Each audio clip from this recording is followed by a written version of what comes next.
Greetings everyone, today we're going to tell you about the major changes coming to War Thunder in Update 1.41.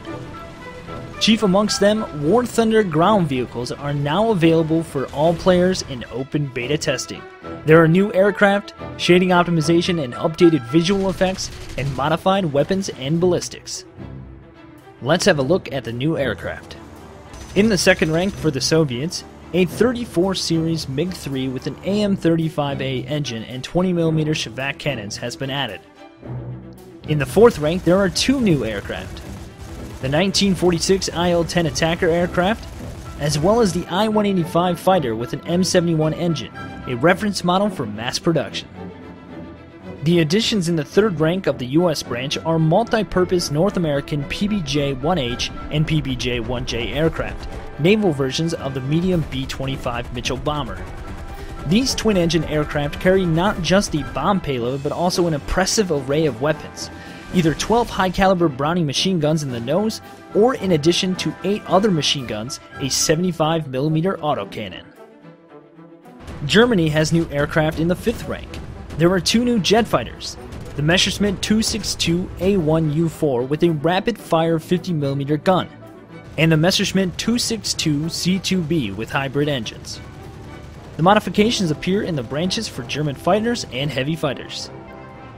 The new patch will add 3 fighters in the fourth rank of the British branch, the Supermarine Spitfire F Mark 14E, Mark 18E, and the Premium Mark 14C.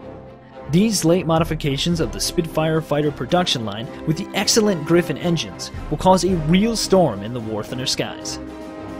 Update 1.41 will bring the long-awaited satisfaction to fans of Japanese aviation.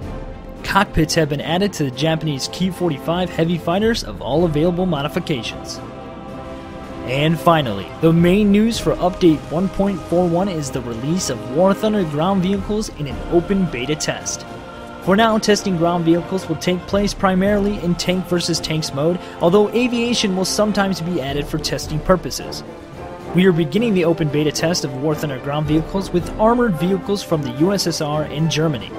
Players will have access to light tanks from the 30s, various modifications of the famous T-34, the menacing Tiger and Panther, various tank destroyers, and even self-propelled anti-aircraft defense, and much more. Now each War Thunder player can test him or herself in tank battles. To do this, you need to open the research branch for Germany or the USSR and select the top tab Army. Here you are free to choose the desired tank from those available, add it to the hangar, switch mode to ground vehicles, and fight. The much anticipated open testing of War Thunder ground vehicles has begun. Become familiar with the new Update 1.41, fly a new aircraft, master new tanks. There are still many interesting features planned in the future. A link to the full list of changes in version 1.41 is right under the video. Don't forget to subscribe to our channel on YouTube, and we will see you soon on the battlefields of War Thunder, in the sky and on the ground.